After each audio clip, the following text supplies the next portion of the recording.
तो आज का वीडियो है उन बच्चों और माँ बाप के लिए जो कि सेरेब्रल पाल्सी से जूझ रहे हैं। तो सबसे पहले जानते हैं ये बीमारी क्या है और क्यों होती है। तो सेरेब्रल पाल्सी एक तरह का फालिज है जो दिमाग पर होता है। तो मैंने ऑटिज़म क्यों और कैसे वाली वीडियो में तफसील से बताया है कि दिमागी बीमारियां होने की वजह क्या-क्या हो सकती हैं। तो यहाँ हम इतना लंबा डिस्कशन तो नहीं करेंगे, सिर्फ मेन बातें ही डिस्कस करेंगे। तो पूरी तफसील जानने के लिए ज़रूरी है कि आप वो वीडियो देखें। उस वीडियो का टाइटल है ऑटिज़म क्यों और कैसे। तो सेरेब्रल पाल्सी या दिमागी फालिज या लकवा होने की सबसे बड़ी वजह है कि बच्चों के दिमाग में ऑक्सीजन नहीं पहुंच पाई है, जबकि बच्चा या तो पेट में पल रहा था या फिर पैदाइश के वक्त भी ऐसा हो जाता है कि माँ की बॉडी में ऑक्सीजन कम होने की वजह से बच्चे का दिमाग जो है उसको ऑक्सीजन नहीं मिल पाती है और उसके दिमाग पर फालिज हो जाता है। यहाँ पर ब्रेन का जो पार्ट डैमेज हो जाता है वहाँ से उस बॉडी पार्ट को सिग्नल नहीं मिल पाता और वो बॉडी का वो पार्ट भी डैमेज हो जाता है। इस बीमारी में ब्रेन कॉर्ड जो कि दिमाग से सिग्नल रीढ़ की हड्डी में पहुँचाती है और वहाँ से फिर पूरी बॉडी को सिग्नल मिलते हैं। तो ब्रेन कॉर्ड से बॉडी के जिस पार्ट को भी सिग्नल मिलने में प्रॉब्लम होती है या उसकी सिग्नलिंग बिल्कुल बंद हो जाती है, उस पार्ट को सिग्नल नहीं मिल पाता है ब्रेन कॉर्ड से, तो वो पार्ट जो होता है वो अफेक्टेड होता है और कई बार पार्शियली और बहुत कई बार पूरी तरह से काम करना बंद कर देता है। इसी को लकवा या फालिज कहते हैं। तो इस बीमारी में हमें ब्रेन कॉर्ड और रीढ़ की हड्डी की मजबूती पर भी ध्यान देना पड़ता है। और इस तरह के बच्चे जो होते हैं दिखने में अलग ही होते हैं, आप आसानी से उन्हें पहचान सकते हैं। इनका सिर छोटा रह जाता है, बोल नहीं पाते, गूं गूं ही करते हैं। कई बार इनके दांत भी नहीं निकलते और कई बार ये चल फिर भी नहीं पाते हैं। कई बार इस तरह के बच्चों के हाथ पैर भी टेढ़े हो जाते हैं और इन बच्चों का पूरी तरह से डेवलपमेंट या ग्रोथ नहीं हो पाती है। तो यहाँ मैंने जो जो बातें आपको बताई हैं, आपको इस चीज़ पर गौर आपने किया होगा कि ये सभी प्रॉब्लम जो ऊपर अभी मैंने बताई हैं इनमें कहीं ना कहीं हड्डियाँ जो हैं वो अफेक्टेड हो रही हैं। जैसे कि चल फिर नहीं पाते हैं, यानी कि टांगे जो हैं उनकी टांगों की हड्डी मजबूत नहीं रह पाती है, टेढ़े हो जाते हैं पैर, यानी कि उनकी जो है बनावट जो है हड्डियों की ख़राब हो जाती है। दांत कई बार नहीं निकलते हैं और निकलते भी हैं तो टेढ़े मेढ़े निकलते हैं, उनका शेप ख़राब होता है। यहाँ भी जो है कैल्शियम की कमी यानी कि हड्डियों की प्रॉब्लम आ रही है, आप देख रहे हो। तो कैल्शियम जो है इस बीमारी को ठीक करने में एक बहुत बड़ा रोल अदा करता है, ठीक है। तो इस तरह से देखते हैं हम कि इन बच्चों में कैल्शियम की जो है वो बहुत शदीद कमी पाई जाती है और कैल्शियम इनके लिए बहुत ज़रूरी होता है, इस तरह से कि ये बच्चे जो हैं ठीक हो पाएँ और अपने पैरों पर खड़े हो पाएँ। इसके लिए इन्हें कैल्शियम की डोज देना बहुत ज़रूरी होता है। तो इस तरह से ये बच्चे जो होते हैं ये पूरी तरह से माजूर होते हैं और इस तरह के बच्चों की देखभाल भी एक बहुत बड़ा मसला ही बन जाती है। और कई बार तो माँ बाप खुद ऐसे डिसीजन ले लेते हैं कि यहाँ पर मैं इस चीज़ को डिस्कस करना भी मुनासिब नहीं समझती हूँ, मगर अवेयरनेस के लिए बताना भी ज़रूरी है कि कई बार माँ बाप और केयर टेकर जो होते हैं इन बच्चों के वो इतने ज़्यादा परेशान हो जाते हैं कि कई बार जो है वो बहुत ही खौफनाक किस्म के कदम उठा लेते हैं और कई बार इस तरह के बच्चों को चुपके से लोग जाके यतीम खाने में अपने ही सगे बच्चे को छोड़ आते हैं। मैंने इस तरह के कई केस देखे हैं। और इस तरह के न्यूज़ आप भी सुनते ही होंगे, जिन्हें सुनकर दिल जो है वो भी एक तरह से मचल जाता है एकदम से, क्योंकि इस तरह के बच्चों को तो बहुत ज़्यादा प्यार और मदद की ज़रूरत होती है, और माँ बाप का प्यार और सहारा जो होता है उसी से ये बच्चे जी पाते हैं। मगर आज इस वीडियो में मैं आपको जो बातें बता रही हूँ ये आपके लिए खुशखबरी ही है कि जहाँ इस बीमारी को लाइलाज माना जाता है, वहीं मैंने काफ़ी रिसर्च करने के बाद ये पाया कि कुछ बातों का ध्यान अगर हम प्रेगनेंसी के दौरान रखें तो इस तरह की प्रॉब्लम से बचा जा सकता है। और अगर आपके यहाँ इस तरह का बच्चा है तो किन किन बातों का ध्यान रख के आप काफ़ी हद तक इन बच्चों को ठीक कर सकते हैं। तो यहाँ कोई मैं दावा तो नहीं करूँगी, मगर हाँ कुछ चीज़ों पर मैंने रिसर्च करके काफ़ी हद तक इस बीमारी का तोड़ निकालने की कोशिश की है। तो आपके घर में इस तरह का बच्चा अगर है या फिर आपके आस पड़ोस में है, तो मेरी हुई बताई हुई ये जो बातें हैं इनको फॉलो करके आप काफ़ी हद तक इस बीमारी से जूझ रहे रहे बच्चों की मदद कर सकते हैं। तो सबसे पहले तो हमें ये कोशिश करनी चाहिए कि प्रेगनेंसी के दौरान जब बच्चा माँ के पेट में हो तो सही खान पान के साथ माँ को चाहिए कि उसकी बॉडी में भरपूर ऑक्सीजन भी हो, और ऑक्सीजन मिलती है विटामिन सी से। तो आप किस तरह से अपनी बॉडी में विटामिन सी बढ़ा सकती हैं उसके लिए विटामिन सी वाली वीडियो ज़रूर देखें। इस तरह से विटामिन सी रिच फूड लेकर आप अपनी बॉडी में ऑक्सीजन के लेवल को बढ़ा सकती हैं। तो माँ को चाहिए जब वो प्रेग्नेंट हो तो विटामिन सी का पूरा ध्यान रखे, जिससे कि बच्चों को पेट में भी और पैदाइश के वक्त भी भरपूर ऑक्सीजन मिले, और ये ब्रेन डैमेज वाली प्रॉब्लम बच्चे में शुरू से हो ही ना।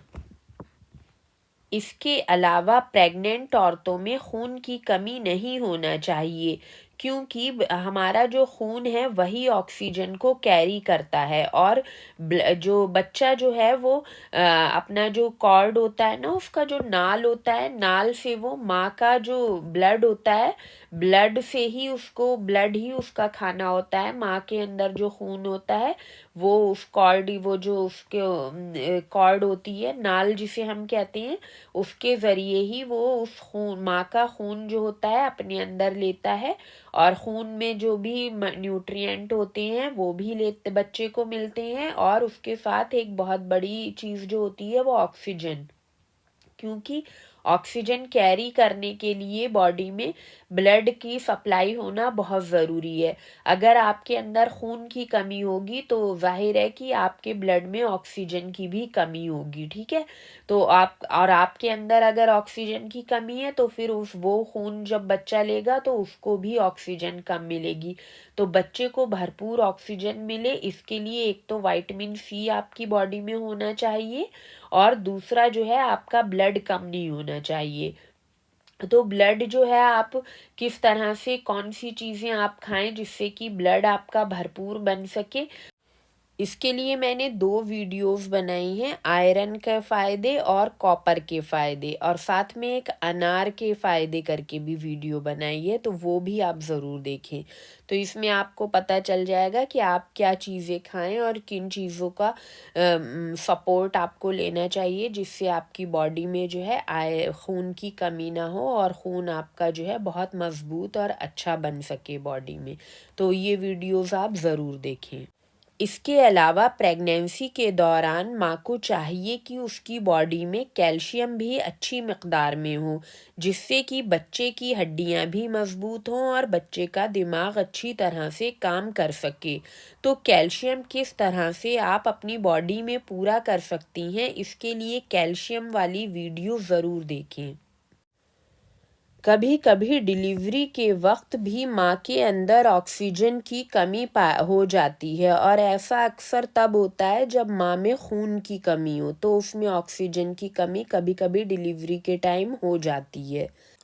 और आपकी डिलीवरी जो हो नॉर्मल हो और स्मूथ हो, काफ़ी आपको ज़्यादा पेन ना हो। इसके लिए भी आपको ज़रूरी है कि आपकी बॉडी में ब्लड जो है, खून भरपूर हो और ऑक्सीजन भी अच्छी हो। तो यहाँ पर आपको जब भी आप प्रेगनेंसी हो आपके अंदर, तो आपको ज़रूर ध्यान देना चाहिए कि आपके अंदर खून की कमी ना हो, तभी बच्चा भी हेल्दी होगा और आप जो हो डिलीवरी का पेन भी आपको कम होगा, जल्दी होगी डिलीवरी आपकी, ज़्यादा देर नहीं लगेगी और आप आराम से एक हेल्दी बच्चे को डिलीवर कर सकोगी। तो अगर किसी भी वजह से डिलीवरी के वक्त बच्चे को ऑक्सीजन नहीं मिल पाती है, तो वहाँ भी जो है ये ब्रेन डैमेज वाली प्रॉब्लम आ जाती है। तो प्रेगनेंसी के दौरान आपको 3 चीज़ों का ध्यान देना बहुत ज़रूरी है अपनी डाइट में। एक तो आपका ब्लड भरपूर होना चाहिए, आप में खून की कमी ना हो। दूसरा, विटामिन सी जो है आप रेगुलर बेस पे लें, जिससे कि आपके बॉडी में ऑक्सीजन जो है आपके ब्लड में भरपूर हो। उसके अलावा कैल्शियम आपके ब्लड में होना चाहिए, जिससे कि बच्चे की हड्डियाँ मजबूत हों और उसका ब्रेन में जो सिग्नलिंग का सिस्टम होता है वो भी बिल्कुल ठीक हो। वहाँ पर कैल्शियम बहुत अच्छा रोल अदा करता है। इसके अलावा जो बच्चे बहुत कमज़ोर पैदा होते हैं और उन्हें इंक्यूबेटर या फिर मशीन में रखा जाता है, तब भी ऑक्सीजन की कमी से ब्रेन डैमेज हो सकता है। तो यहाँ तक आप समझ ही गए होंगे कि न्यू बॉर्न बेबीज़ जो होते हैं उनमें ब्रेन डैमेज की सबसे बड़ी वजह होती है ऑक्सीजन की कमी, और पैदाइशी तौर पे बच्चे के ब्रेन डैमेज की सबसे बड़ी निशानी है कि अगर वो बच्चा पैदाइश के बाद रोया या छींका नहीं है। अगर बच्चा पैदाइश के बाद रोता है या छींकता है, तो इसका मतलब है कि आपका बच्चा दिमागी तौर पर बिल्कुल ठीक है। और पैदाइश के कुछ ही सेकंड्स के बाद अगर बच्चा ना तो रोता है ना ही छींकता है, इसका मतलब है बच्चे को कुछ ना कुछ ब्रेन से रिलेटेड प्रॉब्लम है। अच्छा, कमेंट सेक्शन में आप लोग मुझे बताएं कि अगर आपके घर में इस तरह के बच्चे हैं, तो क्या वो पैदाइश के बाद रोए और छींके थे या नहीं, और क्या बड़े होने के बाद भी इस तरह के बच्चे छींक लेते हैं या नहीं।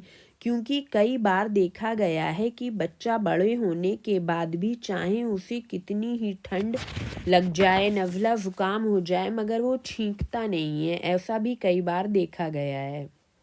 क्योंकि आपकी छींक यानी कि नाक का आपका सूंघना, खुशबू वगैरह जो आप महसूस करते हैं, और ख़ास तौर से आप जब छींक लेते हैं, तो छींक का और दिमाग का डायरेक्ट कनेक्शन होता है आपका।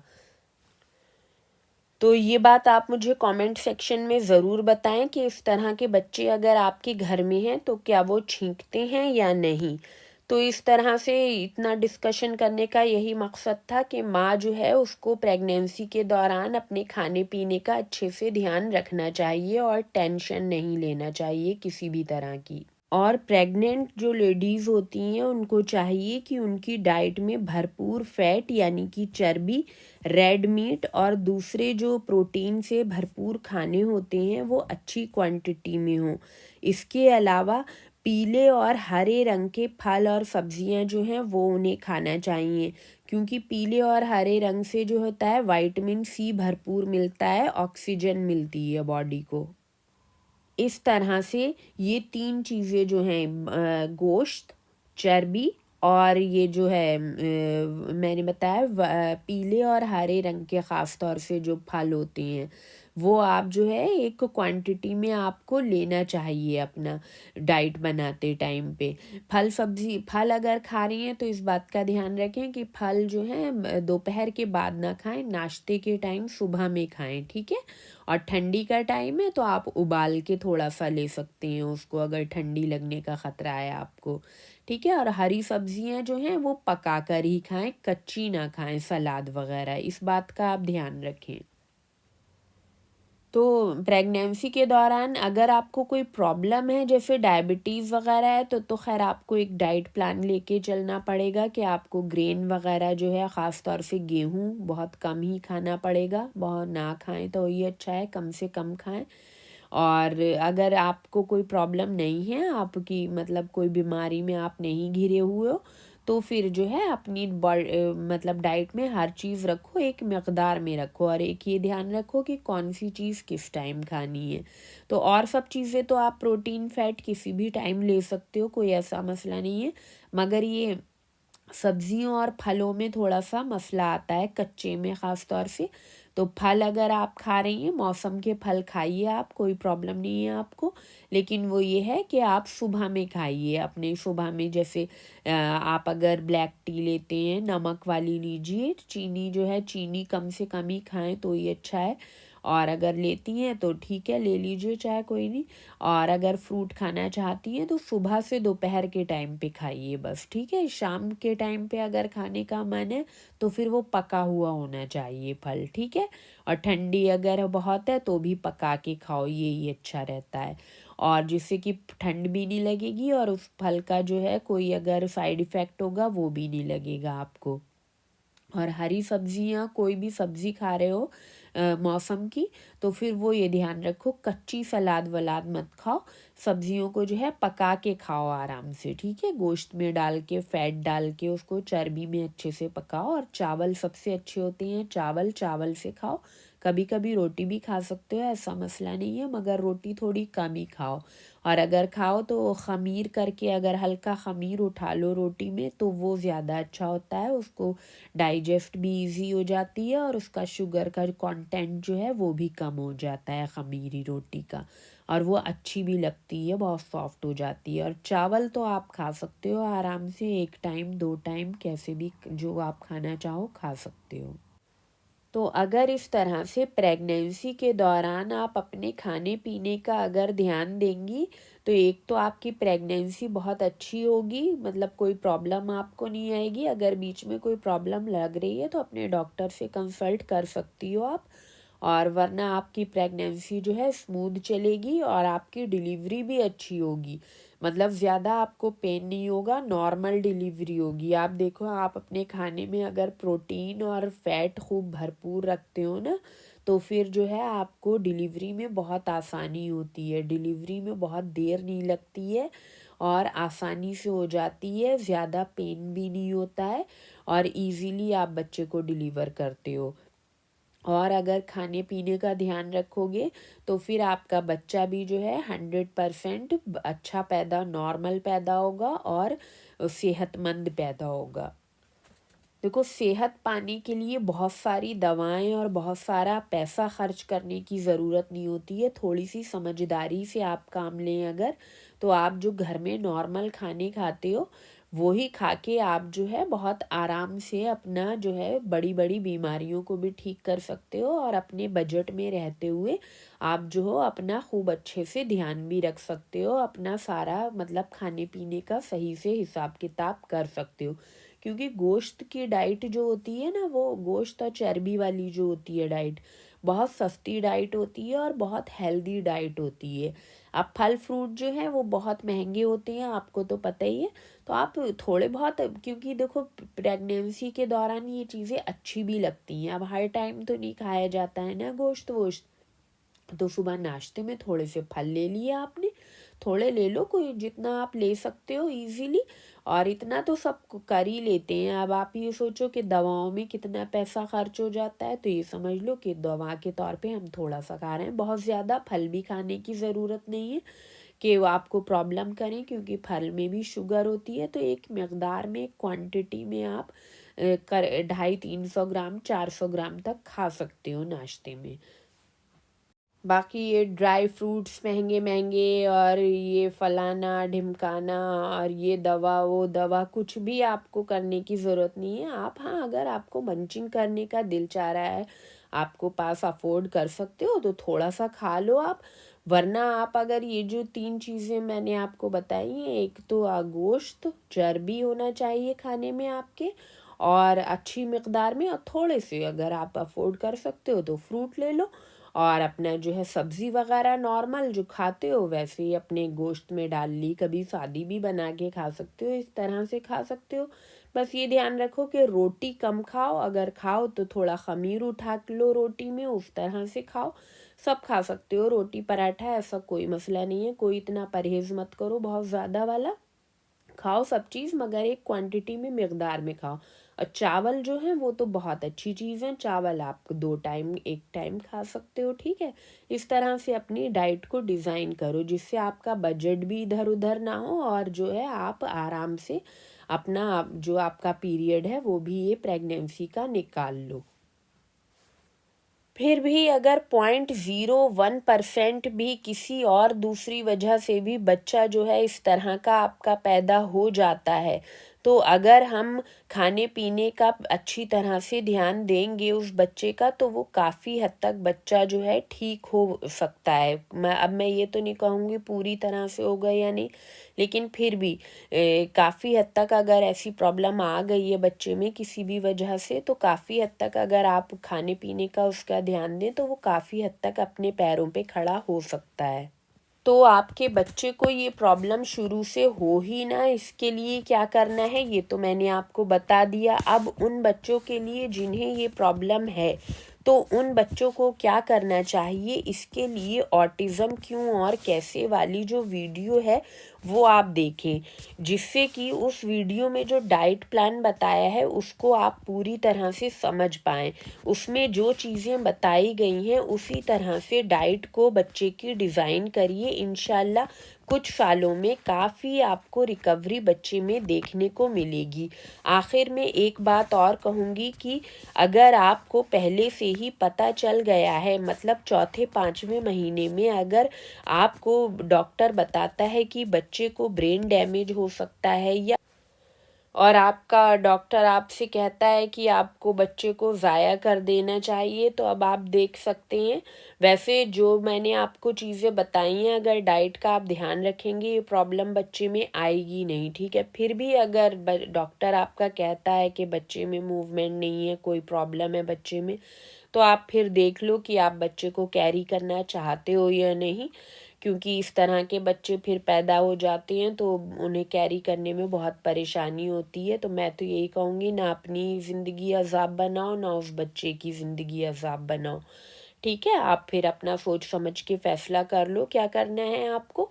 और मैं तो यही कहूँगी, अगर आप उस बच्चे को ज़ाया कर देते हो, इस तरह का अगर डैमेज बच्चा है, तो फिर आप उसके लिए भी अच्छा करते हो और अपने लिए भी अच्छा ही करते हो, ठीक है। अब मैं उस पॉइंट पे नहीं जा रही हूँ कि मतलब रिलीजियस पॉइंट पे क्या है क्या नहीं है, लेकिन आप जो देखते हो डॉक्टर बताते हैं तो वो भी इसीलिए बताते हैं कि बाद में जो है दूसरी प्रॉब्लम्स ना हो, उसके लिए फिर यही एक ही प्रॉब्लम हो जाए तो ही ठीक है, ठीक है। वरना फिर अगर बाई चांस बच्चा आपको पता चलता है इस किस्म का है, और अगर आप उसको ज़ाया नहीं करना चाहते, क्योंकि देखो हर माँ जो होती है वो यही चाहती है कि मेरा बच्चा पैदा हो, तब भी मैं यही कहूँगी कि फिर आप जो है अपनी डाइट का ध्यान दो। जो जो चीज़ें मैंने बताई हैं वो अपनी डाइट में आप करो इंक्लूड।